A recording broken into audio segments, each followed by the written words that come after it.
I bought the same Switch 2 accessories from Nintendo and Temu, and today we're gonna see how they stack up. Some of these were over 95% cheaper, a few of them are actually worth buying, but others could completely destroy my Switch. So for every product we test, we'll be crowning a winner, and by the end, we're gonna find out what you should never buy and what actually might be worth it. Beginning with these Joy-Cons, can you tell which pair is the fake pair? If you know your Nintendo stuff, maybe, but this pair here is from Nintendo and this is from Temu. And while this is the classic look that everyone knows, I have to give credit to the Temu Joy-Cons. We'll test them in a minute, but so far these do not feel clunky, and what I love is they actually added a D-pad right here, whereas the official Joy-Cons do not have a D-pad, just 4 buttons. Also, the Joy-Con colors are swapped, which I don't mind, it's still blue and red, so like, whatever. But the real question, how do these actually play? Now, playing with the real Joy-Cons, one question that I have for the fakes is, do they have tilt controls like this? Do they have vibration? Because a lot of fakes skip on those, and those are big features. Oh, look at this. When I pair the fakes, they don't even show up as blue and red. They're gray. And now to play with the fakes, oh, look at that. Before I fell off the track, they do have tilt controls, but they're very delayed, actually. Ugh, that's like a 0.5 second delay, which sounds like nothing, but in an intense game like Mario Kart, you want it to be instant. Okay, now do they vibrate? Okay, a little bit of vibration in there. I can feel it. Okay, it's actually nice. Some fakes have aggressive vibration. This one is subtle. So if you're not using motion controls, these Joy-Cons are fine. I mean, for the price, if you want to buy these for a second player, I don't think they'll be too upset. And then one thing that I just noticed, you can charge these Joy-Cons individually, whereas with real Joy-Cons, you have to put them on your Switch and then you have them charge. These just plug right in with USB-C. I seriously think I'm gonna crown these Temu Joy-Cons the winner of this segment. Golly, that's 1 point on the board for Temu in this video, but if this next one also wins, I'm gonna be shocked. Next up, when you voice chat with your friends on the Switch 2, you want your camera to look pretty good. You can buy the $55 Nintendo Switch 2 official option or the $3 Temu option. Now, the official Nintendo Switch 2 camera supports 1080p quality. However, this $3 Temu camera claims to be better than 1080p with 2K quality. We'll see if that's true. Now, as we have come to know it, this is the official Nintendo Switch 2 camera. I don't love the quality. I look a little fuzzy, my colors seem a little washed out, but it does get the job done, just not for $55. And then, whoa, this one looks a little higher quality. Look at me. I mean, my eyebrows just look majestic. I can't even lie to myself here. Okay, well, this very cheap camera clearly beats out the official $55 camera. It's not even a debate, just looks side by side. Is it really 2K quality? I don't know, but it's not even like one camera,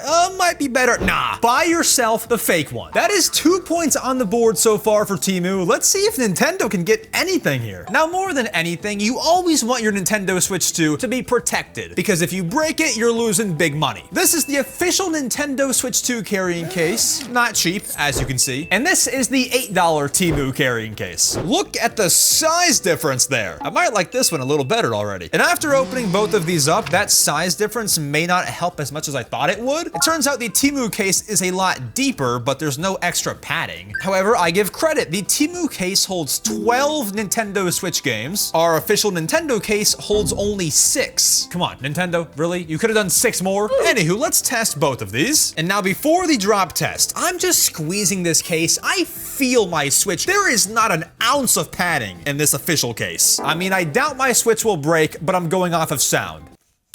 That just feels like my Switch hit the table. Could you imagine this thing just cracked? All right, well, it didn't crack. It's just so thin. There's no padding. Now our Temu case. Oh, do you know what? This is actually shaking around in here. Okay, wait, this might actually be worse than the official. It is just moving. There's nothing to keep my Switch 2 in place. 3, 2, 1. That sounded like it protected it a little bit more though, because it's just thicker. It has more oomph. You can drop it and not feel as bad. So although both have their problems and you should buy neither of these, I feel like the Temu case wins ever so slightly. I just know I trust my Switch in that amount of thickness than this. And then also, $40, $8. The choice is clear. And if you're wondering what a good carrying case should sound like, But carrying cases come and go. This next product is what you're spending most of your time with. Now your Pro Controller. You always want to invest in something nice because you're using this all the dang time. This here is the $90 official Nintendo Switch 2 Pro Controller. If you've used one before, you know, buttery smooth. And this is the, for Temu, rather pricey $14 Pro Controller. Okay, one thing I noticed quickly, it feels really comfortable. Like there's a lot of room for my big hands to grip, so my hands can spread out. The buttons feel fine. The sticks have this weird texture that I don't really like. D-pad is awful, I can tell you that right now. It just feels so soft and mushy. And although it might feel fine, when you're looking at controllers, this has vibration, motion controls. This might have none. Let's check on that. And as we can see, real Pro Controller moving around, buttery smooth like the Joy-Cons. You have the motion controls. It's everything that you would want. It's got every single feature under the sun. And what so many fake Pro Controllers do not have is Nintendo Amiibo figure support. As you can see, we have Amiibo support on the real Pro Controller, but now let's try the Temu Pro Controller. Guess what? I think we have motion controls, okay. And unlike the Joy-Cons, they're not as delayed, so props already to this little guy. And does this controller have vibration? Oh, I felt some right off the get-go. We have vibration. It's kind of a subtle vibration. It doesn't feel very good. It feels like you actually feel a motor spinning inside, as opposed to just subtle hints of vibration like the official Pro Controller. However, I worry about this. Do Nintendo Amiibo work with the fake Pro Controller? It's not looking like it. It does not have Amiibo support anywhere on here. But I will say, as great as the Temu controller is, I think the Nintendo Switch 2 official Pro Controller wins this segment. It is just so smooth, feels great in the hands, buttons all feel nice. I cannot get over how the sticks feel. Oh. And we currently stand at 3-1 in Temu's favor. Can Nintendo products make a comeback? With this next one, Nintendo might have a chance. Now, when you're gaming, you want your audio to sound good. This is a $20 official Mario speaker, and this is the $4, pretty high quality looking Temu speaker. Does one sound better than the other? We gotta test this now because you can be saving a lot of money if this sounds good. All right, first we'll try the official Nintendo speaker. Turn it on. Oh, a little nice sound there at the start. And now let's see if it pairs with the Switch 2. It should. It's Bluetooth. Oh, what was that sound? Here we go. The iHome B66. Okay, that was instant. Did you see that? That was an instant connection. Connected to Bluetooth audio. So now let's get into a game and see how this little guy sounds. All right, let's go to max volume on this one. Mario, do your thing. Okay. It's not terrible. I mean, this is no TV soundbar, and it doesn't get very loud, so if you're trying to have a pool party, good luck. Wish you the best, I guess. And it's pretty small, so how loud do you expect it to be? This guy, though, I'm interested in. All right, let's turn him on. Whoa, we got some color LED lights on the speaker. Look at this. But does it pair? Oh, we got the CHJ191. That's exactly what I came to expect. Ooh, making all sorts of sounds. All right, so what I find funny is this is trying to copy a JBL speaker, and the sound that it made when it connected is the exact same sound that a JBL speaker makes. This thing is way too fake for my own good. Let's put it on max volume. Now here comes the official test. How loud does it get? Is it better than the official speaker? Let's find out. All right, well at max volume, it's a little louder than the other speaker, and the audio sounds fine. I gotta be honest, this is pretty close. They sound very similar, volume is almost the exact same. I think I do know which one wins though. It's gotta be the Temu. It's louder, so that's a plus. I would argue it looks cooler, and you might be like, Max, the Mario one looks pretty cool. This is more like I can bring this to a pool party and feel respected. I can't do that with my dinky Mario speaker, and all for a very, very low price. And a handle. How much more do you want out of this little guy? That is now 4 points on the board for Temu. Now, although this one may seem weird, if this fake works, this will be the best deal of all time. This is a real Nintendo microSD express card, which works as extra storage for your Nintendo Switch 2. Goes for $60, 256 gigabytes. And this is a 99-cent, 2 terabyte micro SD card from Temu. And I mean, this is more expensive, less storage. This is cheaper and more storage. If this works, I mean, golly, who's buying these anymore? Now with the fake memory card, we do have one red flag. Based on how the SD card looks, it is designed exactly like a SanDisk SD card, where it has red on the top and gray on the bottom. So it appears to be a fake, but would Temu lie to me? Yes, they would. Shoot. Now with the official SD card, what you should expect is when you open a game, guess what? You can play the game. Pokemon Champions loads up, we have 256 gigabytes of storage. That'll get us a bunch of Nintendo Switch games. And it's by Nintendo, so you don't have to worry about your SD card dying on you and you lose all your save files. But now let's try the 2 terabyte, less than $1 SD card. All right, now for the fake micro SD card, I'm putting it to the test. I'll be putting Animal Crossing New Horizons 10 gigabytes onto this $1 SD card. We do see it recognizes 1.9 terabytes of storage. That's what Temu wants you to think. Let's actually test it. Can it even load up a game? And it took forever. I didn't know what to do with my life.